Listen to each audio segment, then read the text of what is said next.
Hello, everyone.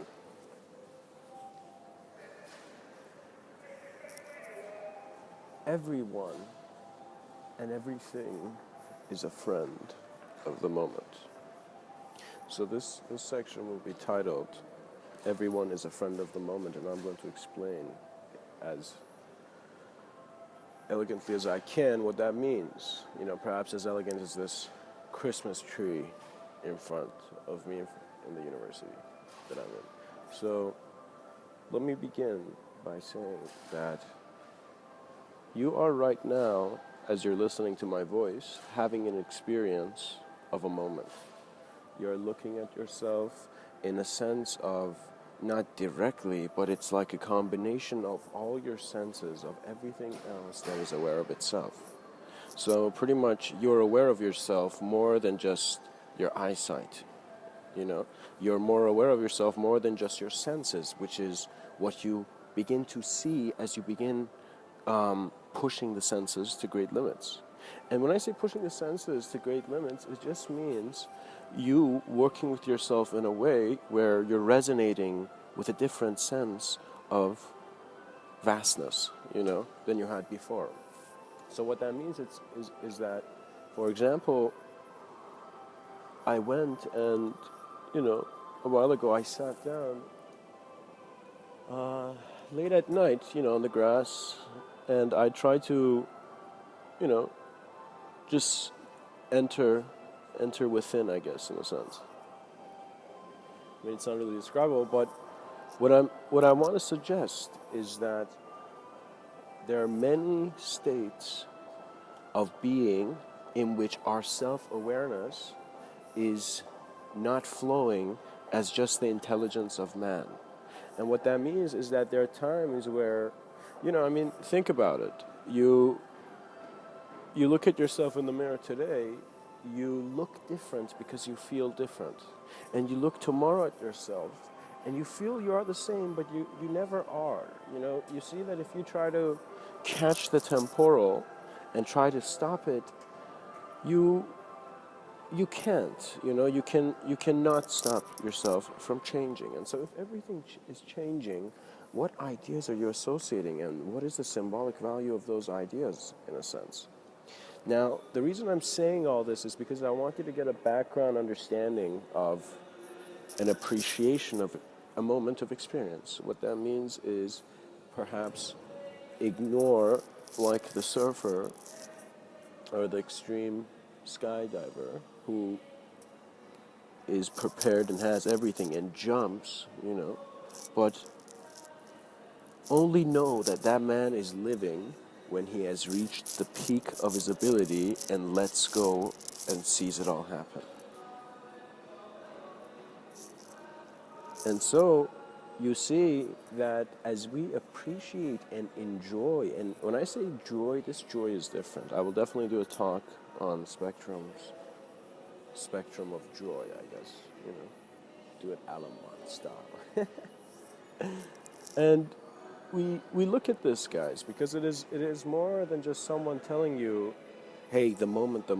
It's that your self-awareness fluctuates in ways where you are greater understanding. Do you know? You don't need to go learn greater understanding.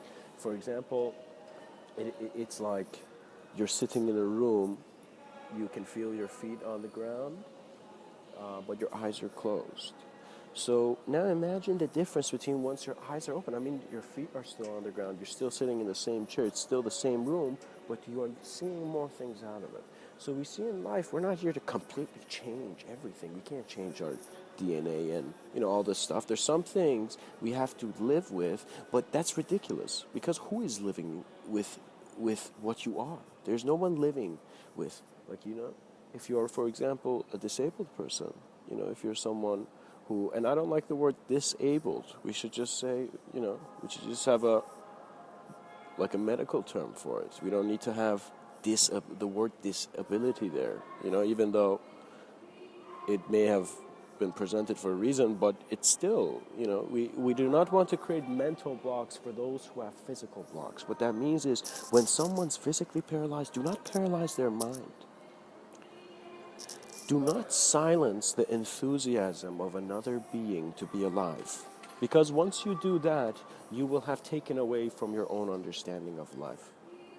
At times, our crimes are not criminal in the sense that they have physical consequences in a temporal world. They're criminal because we're being criminal to ourselves. You don't have to kill anybody. You have no reason as a human being to hurt another human being unless it is a condition where you need to take action for your immediate safety. And then that's a different case, you know. But I'm saying to do it out of randomness, to do it out of the ideas that entice you is like killing people over like tasty food. You know, it's ridiculous. It's as if I want to, I don't know, but maybe I love music and I love all types of music, but I want to perhaps share this point of view of all these thug attitudes that I've been seeing. I mean, I've grown up listening to, you know, many different types of rap. I have a very big appreciation for that art form. But I can see that it is as if their childhoods are being repeated because they never changed. What that means is that at times a lot of people who feel they have attained mastery over physicality will soon realize that as old age hits, time is your master. Time and space. Because that's what is being taken away from you. You're getting less time as you hit the grave, and eventually your space, you know, your space of self-awareness transitions. And, you know, it's nothing to worry about, because if you worry about it, you're thinking about it, and thoughts are assumptions made of your own demise. It's ridiculous. Like, don't think about it. But once you do, you must be in a state of peace and harmony and tranquility, and then step on the water and cross the lake. That is the calmness we want. That is the gentleness. You do not run in truth, you know, like a madman. You know, at times you do, but you do not, like, agitate your physical system to then reflect on your mental system. If there are certain agitations and shocks you are giving to your physical system, you must have the mental and mindfulness present there. So when we look at mindfulness again, guys, just keep in mind very quickly what I mean by that. You know, it means like not slamming the door harshly. In other words, when you're leaving, you know, you're aware. When you open the door, you close it. When you take something, you put it back. But it's not based on idea. That's the difference. It's not based on like, oh my God, I need to reorganize everything into, like, you know, with rulers and stuff on my shelf. You know, it's not that kind of thing, actually. It's actually a freedom from idea, but an allowance to act through flow. And so this is more of a Taoist view and my interpretation of Taoism, because I am one man speaking for all men, it seems. So the moment, guys, is something that belongs to everyone. So if you and your greatest enemies and your greatest friends and your greatest family and the greatest people that are strangers to you and are going to treat you as if they don't know you, you know, and all the people who know you and they're going to treat you as if they know you, you know, and every single conception of a relationship you can have with another being, imagine all these people present at once. You will at first see perhaps most of them will have nothing in common with each other, but what they have in common is the existence of the moment, to be aware that we are all present. And once you reach that, there is a level of comfort that, in a sense, was always an innate knowing that you know where you are, you know what you're doing.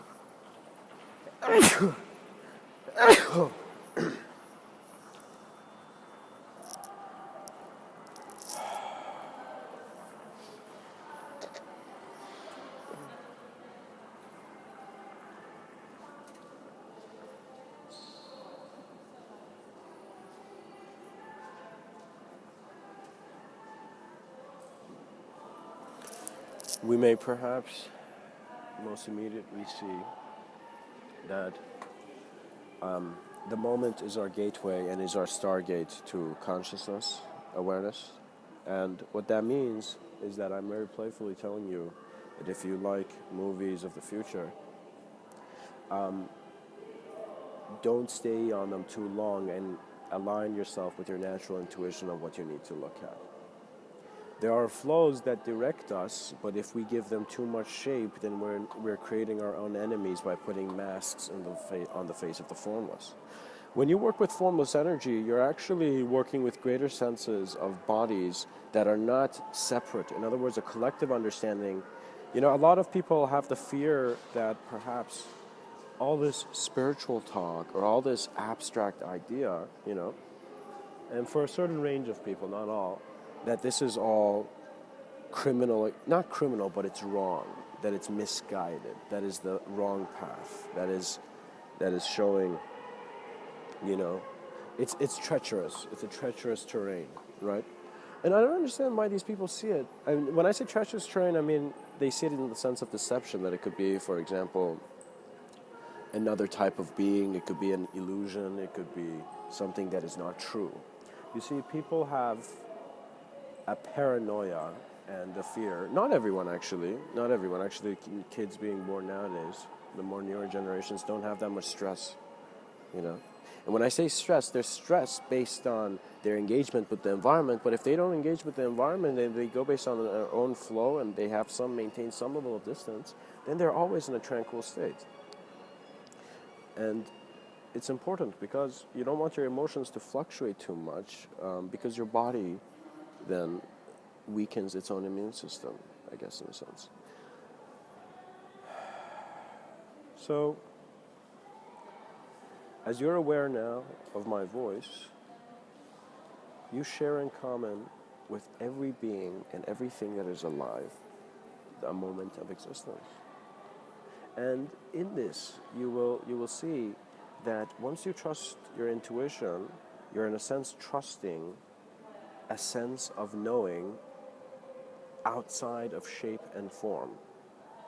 And you need to wonder why you trust it, and it becomes like Alice, where you wonder if you should go through the rabbit hole or not, if you should follow your instincts, your intuition, rather than rationally make the safe decision as everyone else has recommended to sit back, and just don't care about it, We're always given two choices, as Morpheus has said. Morpheus is sitting right beside me and he's telling me there's two types of pills, These pills are more than just red and blue.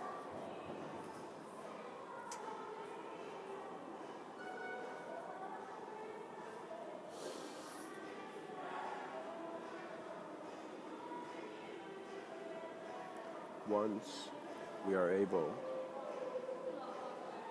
to allow ourselves to constantly be in flows where we are aligning with greater senses of self and being, we realize enlightenment becomes simply the byproduct of the environment that you're simply stepping in within your mind. So what that means is you have an environment right now, which is perhaps the room you're in where you're listening to my talk, or where maybe you're walking outside, or maybe you're actually about to go to sleep and you're hearing this, And what I can say is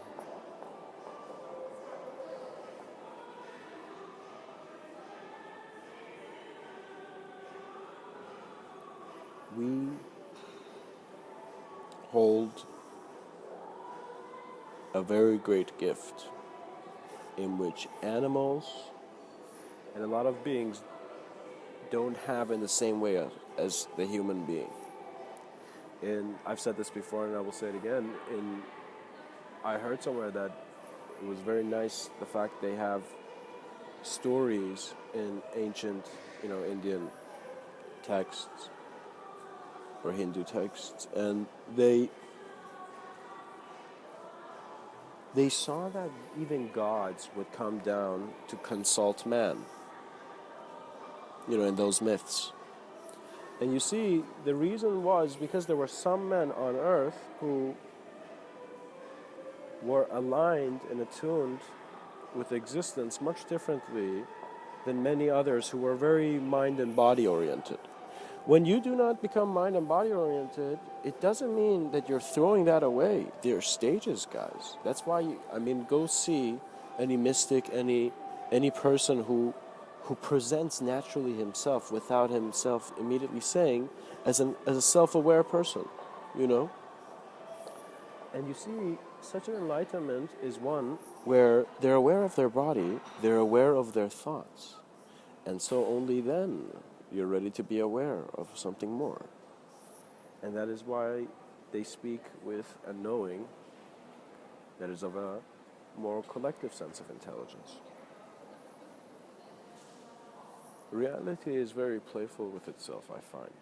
And so many people think that we need to cut up the moment and judge ourselves. But you're never just this. So let me tell you, if you have thought and you've had this feeling that your whole life you have been, how would I say this? You have failed, you have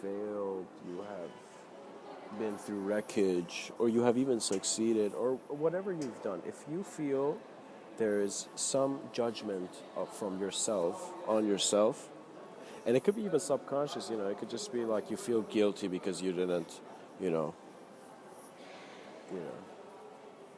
call, let's say, someone. And we see that reality is very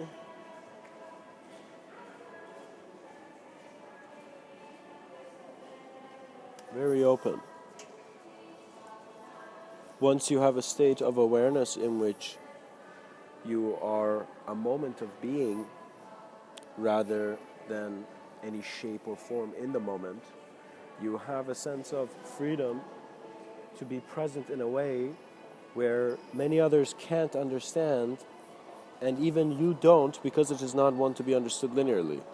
And when you become aware of consciousness in its both non-linear flows and linear flows, you realize that it is the experience of your own greater mind in which you are a part in right now. And this is perhaps a bit too much for this talk, but I will definitely talk about this, and I've written quite the content on how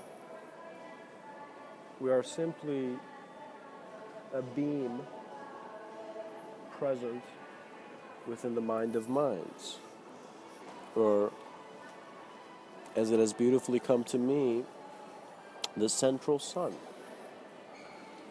in the sense that the alignment of a being in its greater sense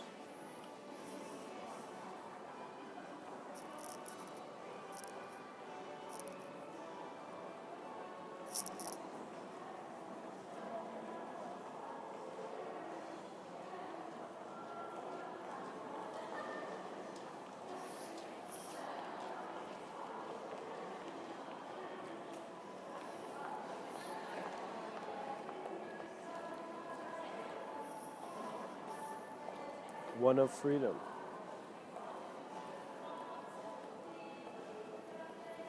And so everyone is a friend of the moment. Do not hate someone. If you do, know that it is an permission you're giving for yourself to be disturbed by a combination of your past and present experience into a flashback of a time where you wanted to respond in a way where you couldn't. And so we must not be afraid of our minds and even recognizable patterns of different ways we're behaving. We need to realize that we require the ferociousness that allows oneself to completely observe themselves. You must have zero discomfort with exploring yourself. You learning more about who you are, you know. And what that means is you must have the comfort of trying new activities and learning in ways where greater senses of your own understanding are introduced to you constantly. And it always is. So may such a light find itself very luminescent. Much blessings and namaste.